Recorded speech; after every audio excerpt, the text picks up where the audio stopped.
Why are some players sold for so much money, whilst others go for what feels like nothing in football time? If I present to you two forwards from the 24-25 Premier League season, player 1 recorded 11 goals and 4 assists in 33 league appearances, and is valued around €40 million on Transfermarkt. Player 2 posted 7 goals and 3 assists in 32 appearances, yet sits near €50 million. Now if I were to tell you their nationalities, Welsh and English, does the gap start to feel more reasonable to you? Are the valuations wrong, or is something deeper going on? Just how are market values for footballers actually calculated? Let's dive into the first section, comparable sales. Think real estate for a moment. Houses with more bedrooms in the same area cost more, but so do houses near the good school. Football uses a similar approach. Age, position, minutes, league strength, underlying stats, athletic profile, injury history, homegrown status, work permits, contract years, and release clauses all fill the number. Analysts fit coefficients to past deals, then apply them to the target. That's why an English winger with similar output can price above a Welsh one. The homegrown in the Premier League feature historically earns a premium because it solves two problems at once: squad registration quotas and work permit certainty. You're not paying for last season alone, you're paying to avoid risk and constraints the club would otherwise face. But still, we only estimate. Two players can look similar in their output and still diverge because of what these numbers miss, and that's underlying factors like availability, role scarcity, and fitness. We then have probably the most important and how most of the fee is actually calculated, and that's marginal revenue product, or in other words, just how much extra value do you gain from that individual player. Clubs also ask a business question: how many points, prizes, and pounds does this player add to a team?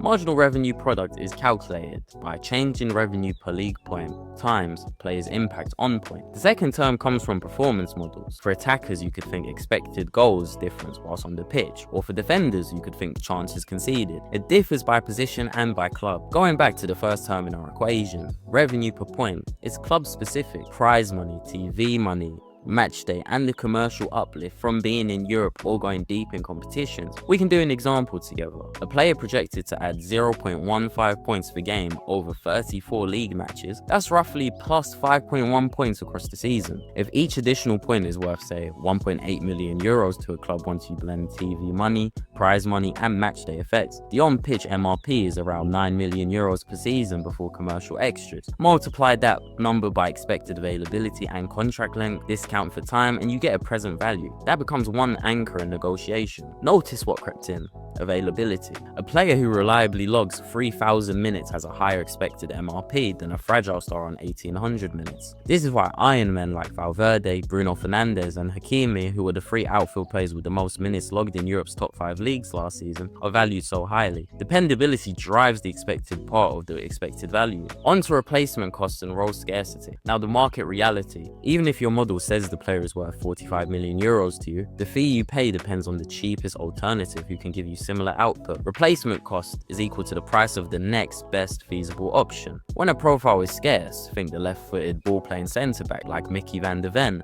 or an inverted fullback comfortable in central midfield areas like Miles Lewis-Skelly. Demand becomes relatively price inelastic in the short run. There are a few substitutes. You either pay or you redesign the system. That's how prizes leap for niche roles, and why a thin striker market like in 2022 inflated fees for players like Darwin Núñez. If the handful of alternatives are gone, the curve is steep and you're forced into paying extreme fees. Option value and resale. For young players, especially in that 19 to 22-year-old region, part of today's fee is the right to tomorrow's sale. We can think of this as option value. Option value is roughly equivalent to the probability of success times the expected resale value. A club buying an elite teenager isn't just buying current minutes, it's buying the option to sell a prime age star later. That optionality pushes up valuations, even when present day output looks modest. That's why some of the best youngsters in the world today, like Lamine Yamal, who is not only insanely talented for his age, but one of the best players in the world at the moment, is valued at €200 million, compared to the current Ballon d'Or holder. Supposedly the best player in the world according to France Football, Ousmane Dembele, is worth only €100 million.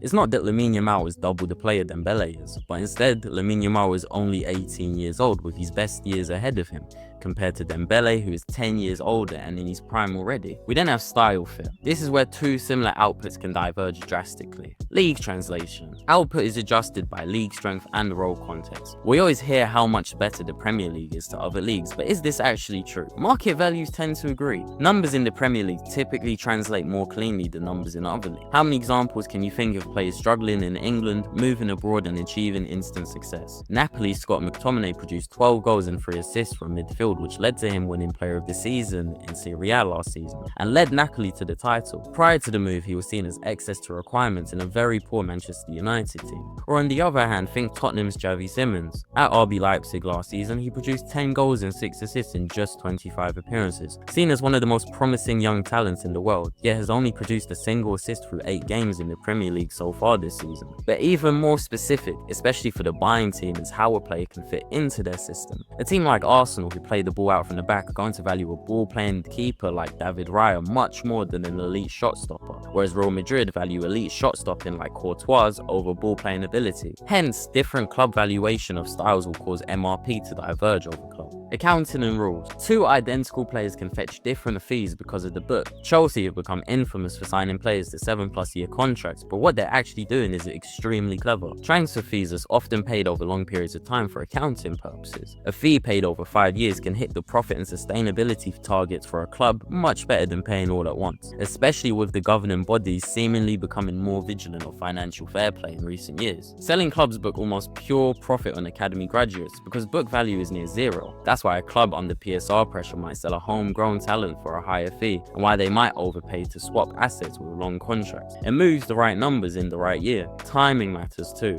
Deadlines concentrate negotiation. A club that has to show profit by June 30th is a willing seller today and a stubborn seller tomorrow. The same buyer facing an open day injury will be a price taker in August. Prices reflect these constraints just as much as talent. Add-ons aren't decoration, they're probabilities. When transfers are announced, you often see them in the format of a guaranteed fee plus bonuses. These bonuses, also known as expected add-ons, are a vital part of negotiation. We can calculate this by payout times probability. Appearances, Champions League qualification, trophies, resale percentages probabilities are carefully calculated by clubs. Good departments model the expected value of those triggers. A €70 million plus €30 million add-ons headline might be an €85 million expected fee if most triggers are likely, or a €72 million fee if they're long shots. This is why it's dangerous to compare only headlines. Putting the framework back onto real names. Back to Brennan Johnson and Noni Madueke. Similar minutes, Johnson with higher GA, but Madueke posts a higher valuation. Through our lens, Madueke is English, and last season and this season is at a bigger commercial earning club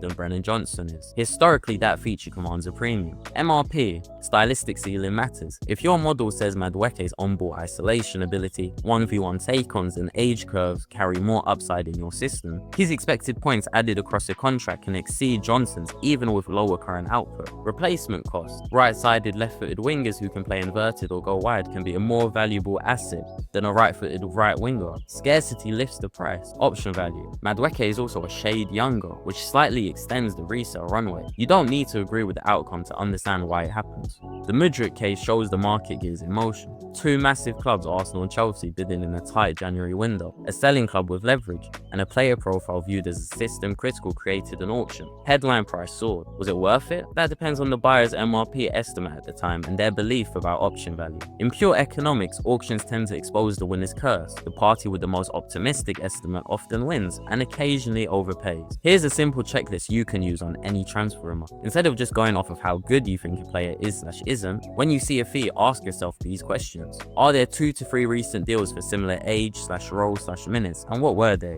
MRP. In this team system, how many points does the players plausibly add per season? Availability. What is his 3-year minutes trend? Scarcity. How many close substitutes exist in this window? Option value. Is there real resale upside inside this contract length? Accounting. Do either club's books or PSR timelines force actions? Add-ons. What is the expected, not maximum fee? In closing, for fans, headline fees are noisy. Look at expected fees, wages, and the player's probability weighted contribution over years. Younger doesn't just mean potential, it means longer runway value for a club, both sporting and resale. For the market, scarcity premiums will persist in the short run. Left-footed centre-backs, inverted fullbacks, and ball-playing keepers keep their markup while supply lags. Over the long run, academies and tactical fashion will cause this shift to adjust, raising elasticity and compressing those premiums. Accounting rules will continue to shape deals as much as performance models do. So when two players with similar stats carry very different price tags, the valuation usually isn't a mistake. It's a combination of many different and carefully calculated factors. If you enjoyed this breakdown, please leave a like on the video and subscribe to see more videos in the future. As always, thank you for watching, and we'll see you in the next video.